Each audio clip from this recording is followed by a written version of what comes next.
দেখেছিস তুই না, সেলিম আমাকে বলছিল ও নাকি বাড়িতে কাজ করছে আর এখানে একটা অন্য মেয়ের সঙ্গে পিরিত করছে। মেয়েটা তো দেখতে হেব্বি সুন্দর, কিন্তু সেলিম ভাইয়ের চয়েস তো খারাপ হতে পারে না। চল ঝাঁপিয়ে পড়ি। না, আমি আর কোনো কথা বলতে চাই না, চল এখান থেকে। হাসি, হাসি দাঁড়াও। সামনে থেকে সরে যাও, তুমি কোনো কথা বলবে না। তুমি ভুল বোঝো না, ওইটা আমার। থাক, আর সাফাই দিতে হবে না, যা বুঝার আমি বুঝে গেছি। তুই না, তোমার বোনকে একটু বোঝাও না। আমি ছোট মানুষ, আমি আবার কি বলবো, কিন্তু বুবু যেটা করছে আমি হলে সেটাই করতাম। সেলিম, তোমার সাহস তো কম না, আমার মেয়ের সাথে প্রেম করে আবার অন্য মেয়ের হাত ধরে ঘোরো। বিশ্বাস করেন, হাসি আমাকে ভুল বুঝেছে। ভুল মানে কি? হাসি নিজের চোখে দেখেছে ওই মেয়েটার হাত ধরে রোমান্স করছিলে। ওটা সেলিমের প্রেমিকা না।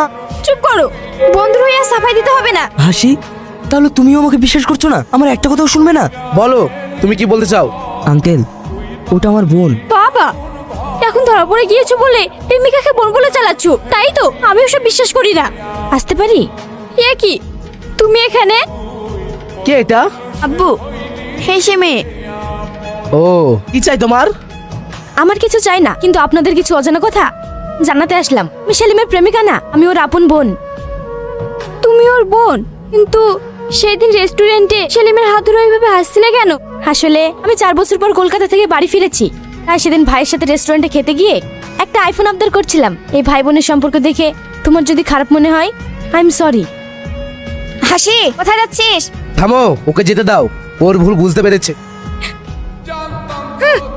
বাঁচাও! তোর কপালে আজ অনেক কষ্ট আছে, তুই আমাকে মেরেছিস। সেলিম, তুই মিথ্যা আশ্রয় নিসনি, সত্য পথে হেঁটেছিস। আর ও যদি না বোঝে তাহলে তো আর কিছু করার নেই। সেলিম, বাঁচাও! কি ব্যাপার, দৌড়াচ্ছ কেন? স্যার, সামনে একটা গাড়িতে একটা মেয়েকে কিডন্যাপ করে নিয়ে যাচ্ছে। শালা, দুপুরে মেয়ে কিডন্যাপ?